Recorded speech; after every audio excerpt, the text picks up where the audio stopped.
Good morning to all. आप सभी लोगों का हमारे चैनल में स्वागत है। अगर आपने हमारे चैनल को लाइक एंड सब्सक्राइब नहीं किया है तो प्लीज़ लाइक एंड सब्सक्राइब करें एंड बेल आइकन का बटन प्रेस करें।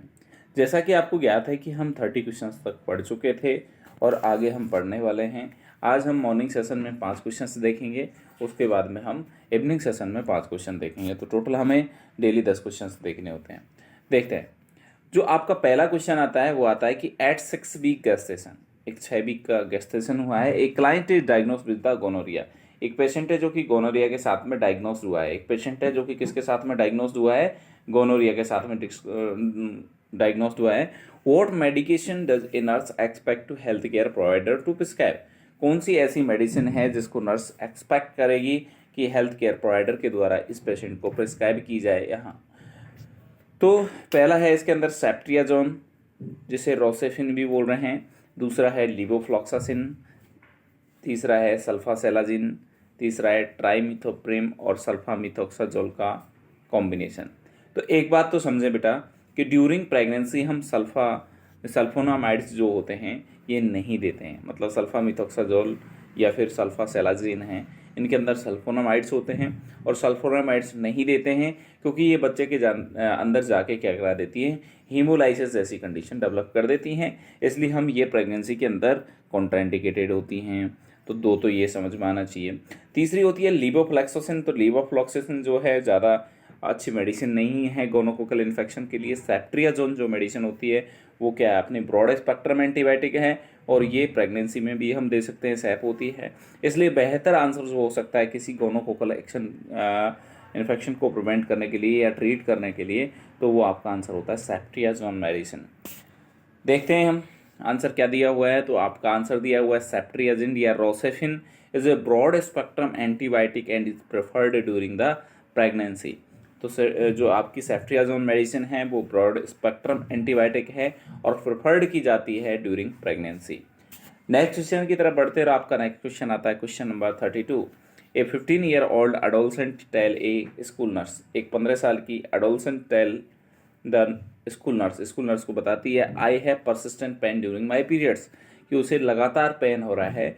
What should the nurse encourage her to do, continue daily activities. हाँ, डेली एक्टिविटीज़ तो देखो नॉर्मली करनी है जिससे उसका डाइवर्जन होता रहे, पेन का परसेप्शन थोड़ा सा अल्टर हो जाए, ठीक है।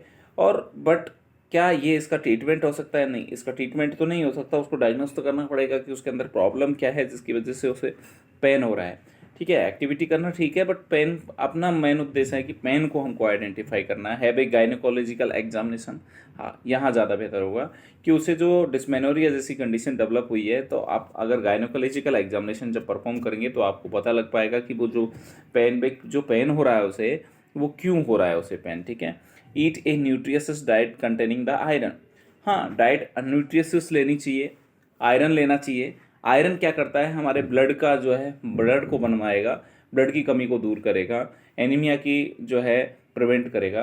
बट क्या आयरन पेन को कम कर सकता है? आयरन पेन को कम नहीं करता है सर, ना पेन को प्रिवेंट करेगा। तो इस वजह से आयरन यहाँ पर हमें पेन देखना है। वैसे ठीक है कि आपको न्यूट्रिशियस डाइट जो है एडोलसेंट को लेनी चाहिए और उसमें आयरन भी होना चाहिए, बट क्या यहाँ पर ये फिट होता है? यहाँ पर ये फिट नहीं होता है। Practice relaxation of the abdominal muscles, की हमें प्रैक्टिस करनी चाहिए जिससे अब्डोमिनल मसल रिलैक्स हो जाएं। हाँ, अब्डोमिनल मसल्स है उनको रिलैक्स करें जब पेन हो रहा है तो ठीक है, बट क्या ये डिस्मेनोरिया को ट्रीट करेगी? नहीं, डिस्मेनोरिया को ये इस तरीके से हम ट्रीट नहीं कर सकते हैं। तो ये बेहतर आंसर यहाँ क्वेश्चन के अकॉर्डिंग फिट नहीं होता है। तो बेहतर आंसर आपका ये हो सकता है कि है भाई गायनोकोलॉजिकल एग्जामिनेशन, उसे हम सलाह देंगे कि वो गायनोकोलॉजिकल एग्जामिनेशन कराए। देखते हैं आंसर।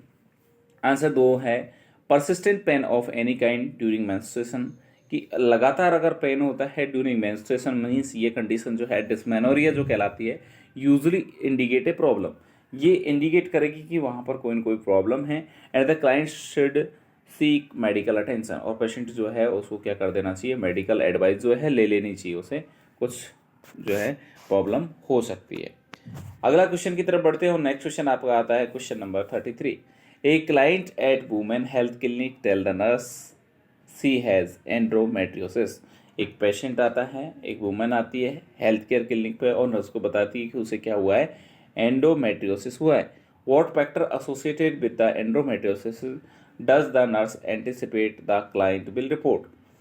कि कौन कौन से ऐसे फैक्टर हैं जो कि एंड्रोमेट्रियोसिस के साथ में जो है होते हैं, ऐसे नर्स जो है एंटिसिपेट करेगी। Select all that apply.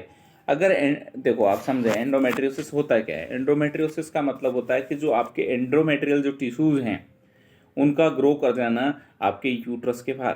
भाई एंड्रोमेट्रियम जो होती है आपके यूट्रस के अंदर होती है, बट अगर ये टिश्यू जो है आपके यूट्रस के बाहर भी अगर ग्रो कर जाते हैं तो वो क्या कहलाएगा, एंड्रोमेट्रियोसिस कंडीशन कहलाती है। क्या इससे इंसोम्निया होगा? नहीं सर। क्या पूरी बॉडी में एकाइमोसिस कंडीशन डेवलप होगा? नहीं सर। Rectal pressure? हाँ, रेक्टल प्रेशर क्यों हो सकता है? रेक्टल प्रेशर इसलिए होगा बेटा कि जब यूट्रस के बाहर जब ये टिश्यू ग्रो करेंगे तो जैसे ही ओवेरियन स्टिमुलेशन आएगा ड्यूरिंग मेंस्ट्रुएशन तो वो क्या करने लगेंगे, ब्लीड करने लगेंगे।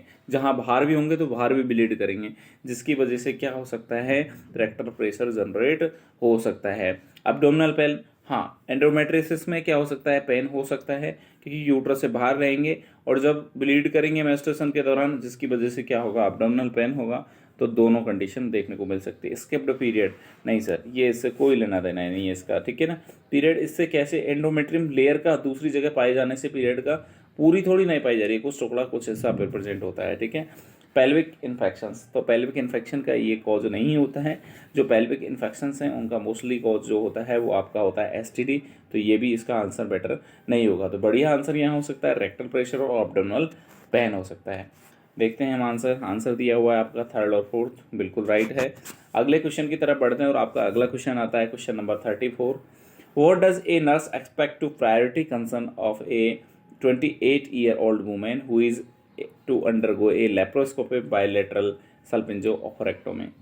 क्या डज ए नर्स एक्सपेक्ट, क्या नर्स को जो एक्सपेक्ट करना चाहिए, प्रायोरिटी कंसर्न एक 28 साल की वुमेन है जो कि गई है लेप्रोस्कोपी के द्वारा, उसके अंदर बायलैटरल सल्पिंजोऑपरेक्टोमी हो रहा है। सल्पिंजोऑपरेक्टोमी जो है हम कर रहे हैं, बायलैटरली कर रहे हैं, ऐसी वुमेन के अंदर हमें क्या प्रायोरिटी कंसर्न रखना चाहिए? Acute pain? देखो बेटा, जब लेप्रोस्कोपिक सर्जरी की जाती है तो इतना पेन जो है नहीं कंसिडर किया जाता है कि उस पेशेंट को ज़्यादा पेन होगा, क्योंकि यहाँ पर बहुत बड़ा इंसीजन नहीं लगा रहे हैं, सबसे बड़ी बात है। Risk of haemorrhage? तो यहाँ पर रिस्क ऑफ हेमरेज भी कम हो जाएंगे। अगर हमने बड़ा इंसीजन नहीं लगाया है तो लेप्रोस्कोपिक सर्जरी में रिस्क ऑफ हेमरेज, पेन, ठीक है ना, ये कम हो जाते हैं। Fear of chronic illness?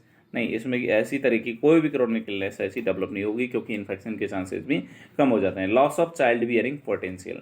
कि चाइल्ड बियरिंग जो पोटेंशियल है, उसका जो सामर्थ्य है जिससे वो बच्चा जो है बियर कर सकती हैं, वो लॉस हो जाएगा। बिल्कुल, जब ऑफरेक्टोमी आप कर देंगे, जब आप जो है ओवेरीज को निकाल देंगे, तो जब वहाँ पर ओवम का प्रोडक्शन ही नहीं हो पाएगा तो किस तरीके से वहाँ पर जो है चाइल्ड बियरिंग कैपेसिटी उसकी रह सकती है। तो चाइल्ड बियरिंग कैपेसिटी जो है उस मदर की वो क्या हो जाएगी, चली जाएगी। तो इसका जो आंसर है, बेटर आंसर है, वो आंसर नंबर 4 है। The nurse must determine the clients feeling concerning loss of fertility?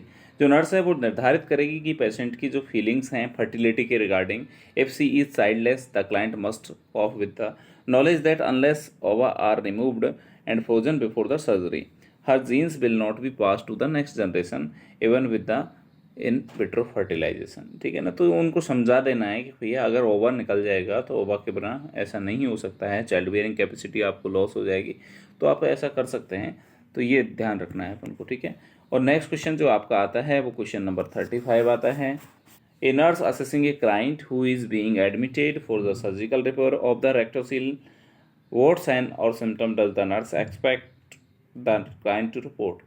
तो एक नर्स है जो कि असेसिंग कर रही है एक पेशेंट को जो कि एडमिट हुआ है सर्जिकल रिपेयर, किसके लिए, रेक्टोसील के लिए। तो आप समझें रेक्टोसील क्या कंडीशन है, ये नॉर्मल कंडीशन है और ये रेक्टोसील कंडीशन है। बेटा ये नॉर्मल रेक्टल होती है, ये जो है आपका यूट्रस है, ये वेजाइना है, और ये आपका क्या है, ये आपका ब्लैडर, और ये वाला आपका क्या है, यूरेथ्रा वाला पोर्शन है। अच्छे से देखें, अब इसमें किसी भी तरह का कोई इम्पैक्ट नहीं हो रहा है, जबकि रेक्टोसीले में जो आपकी ये वाली दीवार होती है, पीछे वाली जो वेजाइनल दीवार होती है, उसको रेक्टम की जो एंटीरियर दीवार होती है उसके द्वारा आगे की तरफ पुश कर दिया जाता है, जिसकी वजह से जो ये, जैसे माना कि ये क्या है, वेजाइनल बाल है और पीछे से रेक्टल इसमें आके धक्का देगा, जिसकी वजह से ये क्या हो जाएगी, ऐसे हो जाएगी।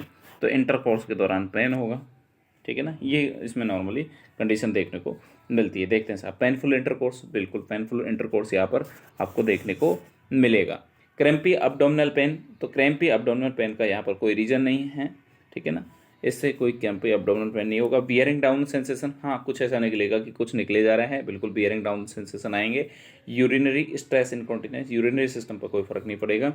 और रिकरेंट यूरिनरी ट्रैक्ट इन्फेक्शन, तो यूरिनरी रिकरेंट इन्फेक्शन से भी इसका कोई लेना देना नहीं है। तो ये बढ़िया आंसर इसका हो सकता है कि पेनफुल इंटरकोर्स हो जाएगा और बियर एंड डाउन सेंसेशन यहाँ पर देखने को मिलेंगे, ठीक है। तो इसका देख लेते हैं हम, तो आंसर नंबर फर्स्ट और थर्ड दे रखा है। आज के लिए थैंक यू सो मच। अगर आपने हमारे चैनल को लाइक एंड सब्सक्राइब नहीं किया है तो लाइक एंड सब्सक्राइब करें।